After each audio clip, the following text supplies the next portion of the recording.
Looking to learn life lessons without going through the experience? You've come to the right place. Welcome to Hidden Struggles with your host, Lady Cee. Hey, Lady Cee, coming back at you from Hidden Struggles.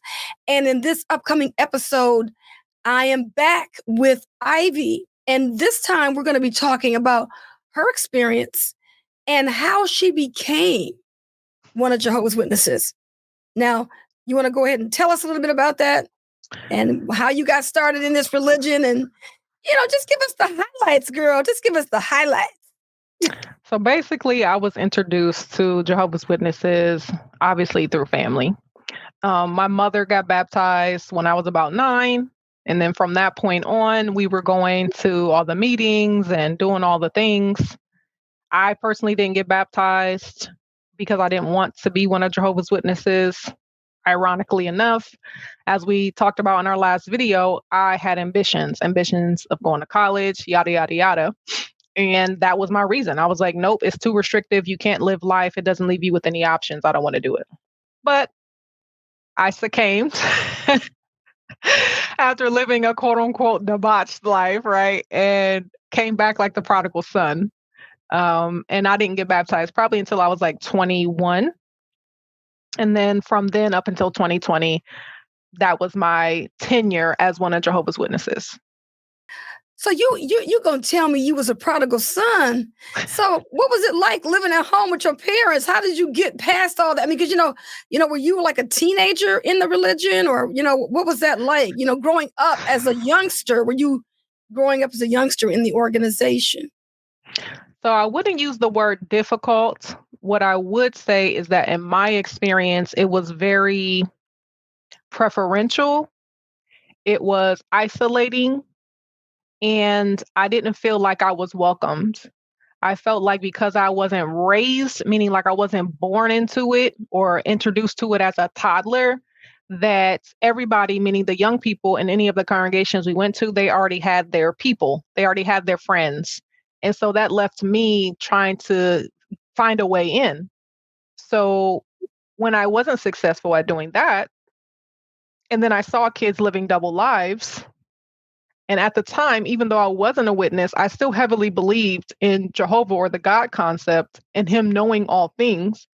So my position was, if he already knows what I'm thinking and he knows what I'm doing, I might as well just go ahead and do it. So I started hanging out with kids at school because I felt like they were honest about who they were and what they wanted to do. And they weren't, claiming to serve Jehovah on one end, but then they looking like the world on the other end. So that was my teenage exposure to the organization, in addition to both of my parents getting disfellowshipped. So I got to experience that as well. What it was like to be a disfellowshipped teenager with 3 younger sisters in the congregation and what that was like. So it wasn't easy. And actually, their activities was a detraction for me to join. Okay. So when listening to what you're saying, you're like, I was the prodigal son coming back. I really feel like because the religion was so strict, it seems like people think that they're doing so bad. But when you really look at it, what you were doing probably was just what normal kids did anyway. This is correct. This is absolutely right. So I wanted, again, to go to college. I wanted to be able to go out and, go to parties, which ironically enough, I would do from time to time. And I would see like pioneers at these nightclubs. So, it kind of made me think like, yeah, I don't want to do this. Like, you're not supposed to be here. Like, why am I seeing you at this nightclub? Like, why do I see you on First Fridays at the bar? Like, what's happening? So yeah, I didn't want to do that. So I was doing normal stuff. Of course, I had a boyfriend. I wasn't like I was out here, for a lack of a better words, like whoring around, right? So after that, I had an apartment that was my own. I had a job. I might have did some recreational things that, the witnesses would have frowned upon. But that's what made me the prodigal son, because I was not pretty much living that square, boxed in life. So, anything outside of that is worldly. Revelries, drunken bouts, all the things, right? But when you are 17, 18, 19, 20, those things are not uncommon. They're not. It's a part of the exploration process for you to figure out who it is and what you want to do. It teaches you your limits. It can teach you what to do, what not to do. There's powerful lessons on loyalty and betrayal. Like these are all natural human interactions that you need to establish your personality and to be able to navigate multiple situations.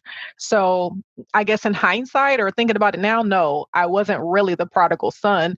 But of course, coming back, that's what they call you. You know, if you were once associated with it and you're a young person and you come back, the congregation's like, yay, you're the prodigal son. They pump your head up and they're like, we're welcome to have you and yada, yada. So that's just how that went. I think it's interesting how you talked about not fitting in with these kids and how when you are a Jehovah's Witness, it's like this is the only people that they present to you that you're supposed to want to be around or should be around. And then here you are feeling like this. And I bet you there's a lot of other people that feel the same way. How did your parents, did you ever talk about that to your I parents? did. I did actually. I remember having a conversation with them probably when I was in like eighth grade, maybe becoming a freshman, because I didn't want to be an unbaptized publisher anymore. And they didn't know how to take that. So I literally sat down with my parents and I was like, I don't want to be an unbaptized publisher. And they're like, well, why? And I'm like, because I'm doing things at school, I'm living my life, and I don't want to knock on none of these kids' doors in my territory. Because I felt like personally that would be me bringing reproach on Jehovah, right? So I figured I would be straightforward with my parents, let them know where I was at and what I wanted to do, and they couldn't believe it. They were stunned, and they were like, "Don't you want to live? Don't you want everlasting life?" And this and that. I said, "Well, when I'm dead, I'm just dead. It's not like I'm going to know. So why don't I just live my life now, and then when I die, I just die?" Like, you're presenting me with an option that's really not frightening because you're saying I'm going to be unconscious. The dead know nothing at all. So I'm like, what do you mean? When I die, I just die. Why should I be afraid to live my life thinking about the possibility of something happening after death? So yeah, I was pretty set in my ways at 14. Like, no, this is not what I wanted to do. So my parents had a really interesting reaction to that. But lo and behold, within like a year or two, my father gets disfellowshipped, and close after, about 6 months, 9 months or whatever, my mom gets disfellowshipped.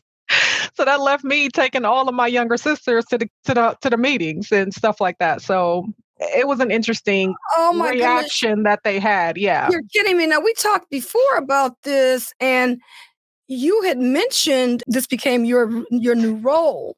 Yes. And this is at the same time that you're saying, I don't want this responsibility as a unbaptized publisher. So what happened? How did you, end up in this role? What did you do with your siblings?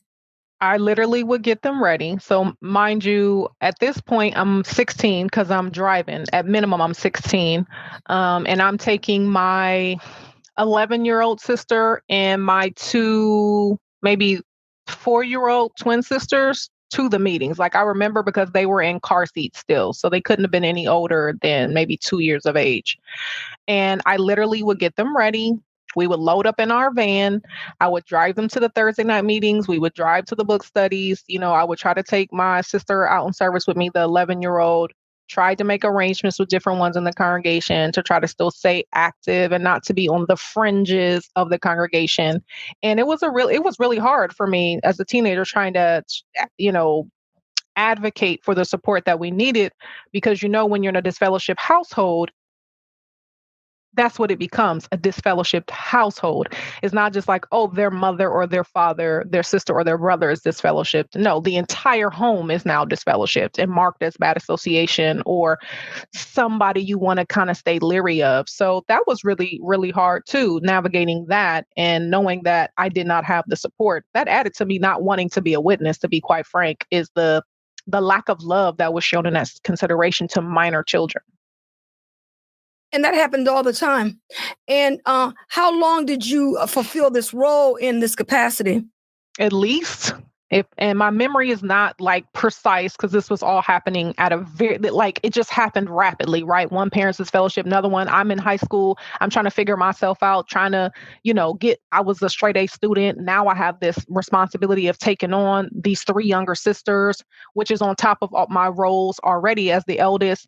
So it was really hard going through all that. And it probably, I would say, safe bet is it lasts at least a year. which would Okay. probably be the length of time that my mom was disfellowshipped. So I believe when she got reinstated, she started to resume, those responsibilities of taking us and, making sure that we were compliant or, in line with what the congregation wanted. Okay. Now you're still at this time when your mother gets reinstated. Are you now that you don't have to do the taking your siblings to the Kingdom Hall, are you still attending yourself? Oh yeah, you know how that goes. If you in my household, you going to go to the meetings. You're going out in service. You are going to worship Jehovah. The whole Joshua in my house. And then I come from an old school family with an old school parents. Like, no, they were not having it.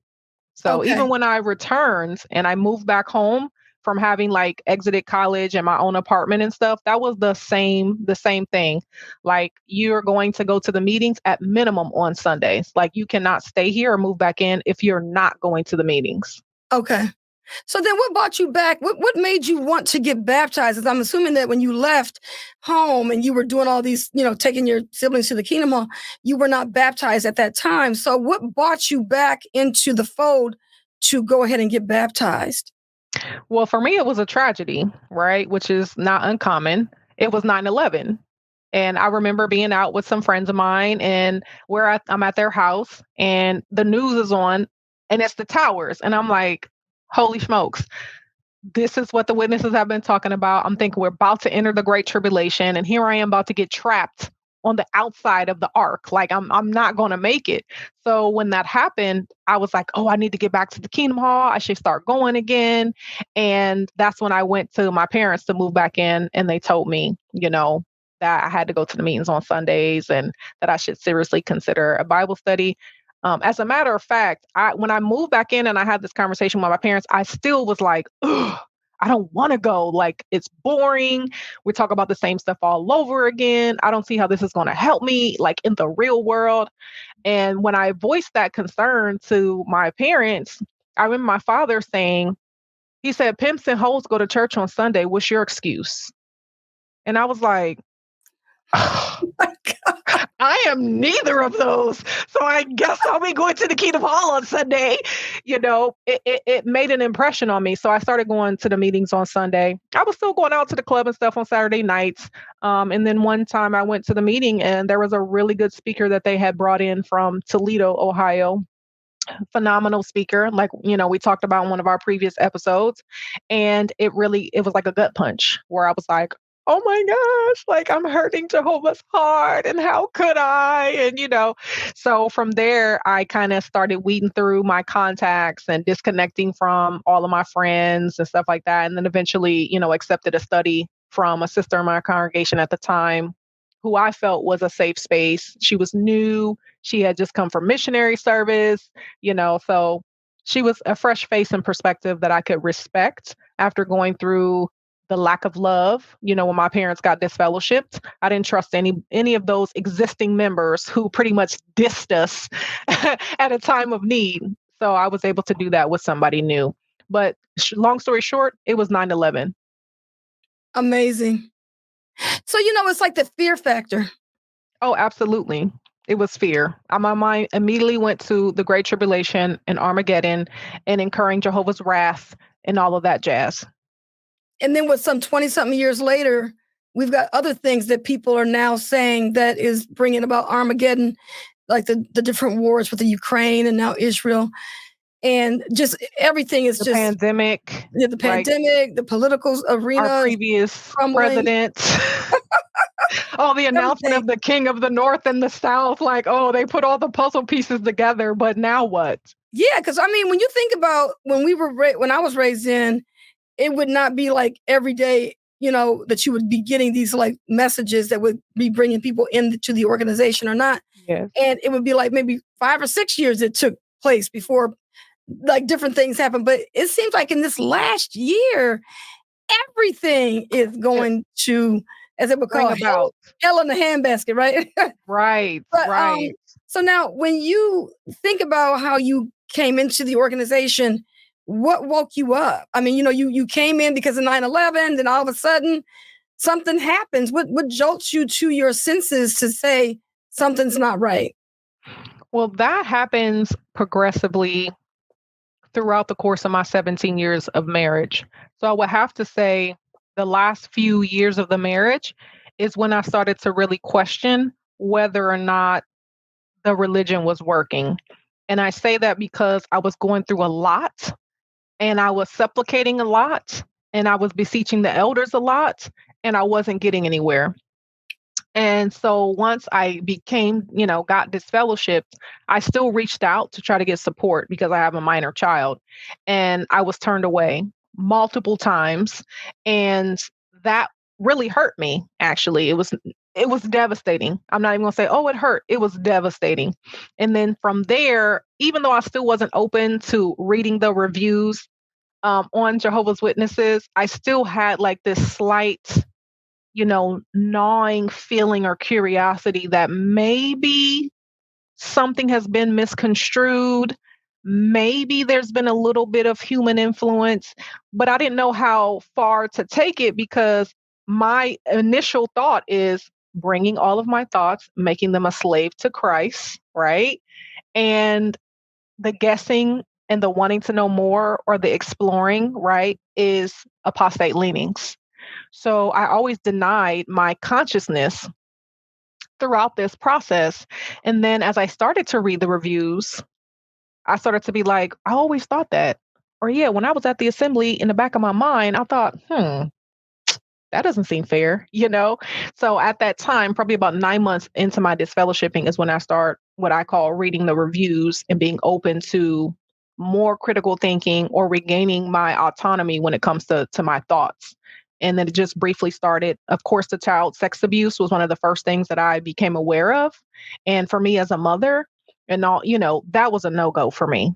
And so progressively after that, then it got into the shunning, obviously, because I'm disfellowshipped.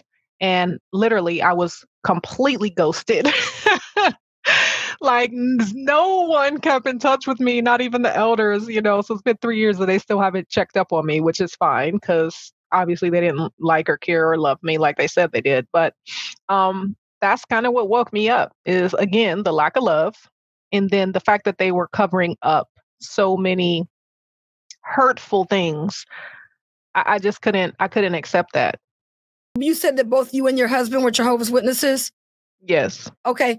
And so remember how we talked before, and we talked about how whenever you're not having a good marriage, the Jehovah's Witnesses always, or the elders always will blame the wife. And I've talked to a lot of women who left the religion, and they were always asking them, are you cooking, cleaning, and doing all your wifely duties and things like that? And they wanted to blame you if you were having a bad marriage or not. And so, and I find that a lot of women, when they're in that situation, they see the double standards, or they see how it's lopsided, and they don't really take you into consideration because it's always the woman is wrong. And that's how people wake up. So interestingly enough, I was a very dutiful wife, even when I didn't agree. And so my marriage being bad, horrible, terrible, was not the thing that necessarily woke me up because throughout that 17 years, probably about 2/3 of it, I really dug my heels in deep when it came to what a Christian wife was and what a Christian wife should be. My challenge, which I know we'll get into later in regards to the marriage, was not having a head that was setting an example that I can feel comfortable and secure with for our success as a couple in the congregation. So that was just an added frustration to everything else that I was going through and dealing with. And then you add on the lack of support of the congregation that, like I said, it compounded issues for me, things that I feel you can't come back from personally, right? So if you're my friend, it's like if you come to me and you have this life altering situation that you're going through and you ask me for some type of help, there may be some things that I can't do, but I'm for damn sure going to do what I can, right? You don't expect to come to a friend, a confidant, or even your therapist, right? Your doctor, and for you to express your challenges and concerns, your bruises and bumps and all this other stuff, and then just for them to be like, well, Are you reading your Bible? Are you doing your family worship? Your hours look good. Are you praying to Jehovah? Maybe you want to try this form of supplication. Do you want to research David? Are you looking at like Daniel? Like, okay, I know all those people. What about Job? Like, okay, I know I need the patience of Job, but at this point, I'm ready to strangle Job so I don't have to have any of his patience, because obviously his patience got him nowhere but dead. You know what I mean? Like, I'm tired of waiting. I don't want to hear about Joseph and how all the things that he went through. Okay, that's great. But I bet you Joseph would not have gone through that if he had modern technology and an attorney. So stop, giving me these archaic references and trying to make them fit in everyday life. I don't recall Joseph having to pay rent. I don't recall Joseph having to deal with inflation. I don't recall Joseph had to deal with some jealousy and some hate. And that, like they say, if you ain't got no haters, you ain't popping. So I don't want to hear any of those things, but that was all they could offer me. Yep. All they would offer me, because it wasn't like any of the elders then took a personal special interest in me and my family to help us with that situation, or to be creative in how they could have shepherded. I mean, because it is a voluntary position. It's not like if you don't do something, you're actually going to get in trouble. We know that from the CSA cover-up. So I feel like they could have done more, but they didn't. And we'll get into more detail about some of the specific communications I had with the different congregation elders and even a circuit overseer that led to this questioning and this waking up. Right. Now, when you were married for 17 years, did you and your husband have children together? Yes, we have a daughter. Okay.